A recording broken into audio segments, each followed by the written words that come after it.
The next series I want to talk about is another one that starts from standing when the whistle blows in a grappling or wrestling competition, and it's called the underhook.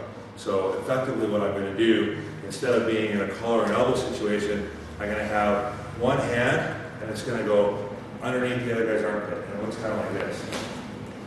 So instead of being here, what I do is I come in here and I elevate this hand, this arm.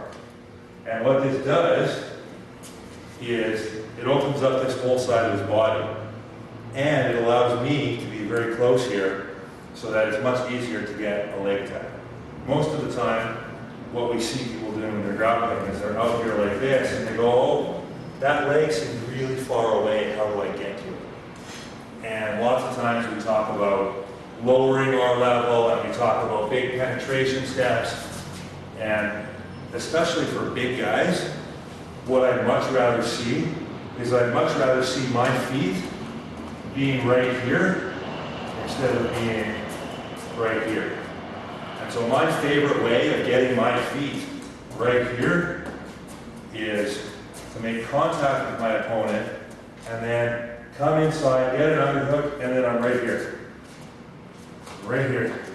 And from here, I can do a single leg, I can do a high crotch, I can do a draw double,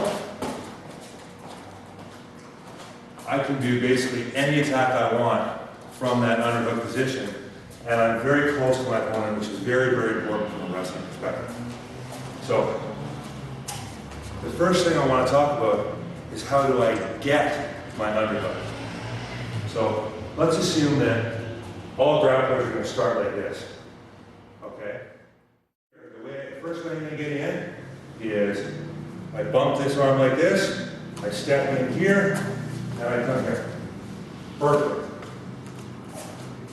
Okay? Again, we're here, we're playing around. Perfect. Now notice my hips are in. I don't want to be like this.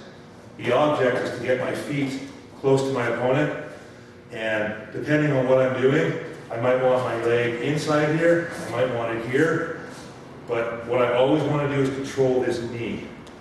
So it doesn't matter where my foot is, I'm always controlling this knee because it stops him from doing stuff that I don't like from this position. Okay.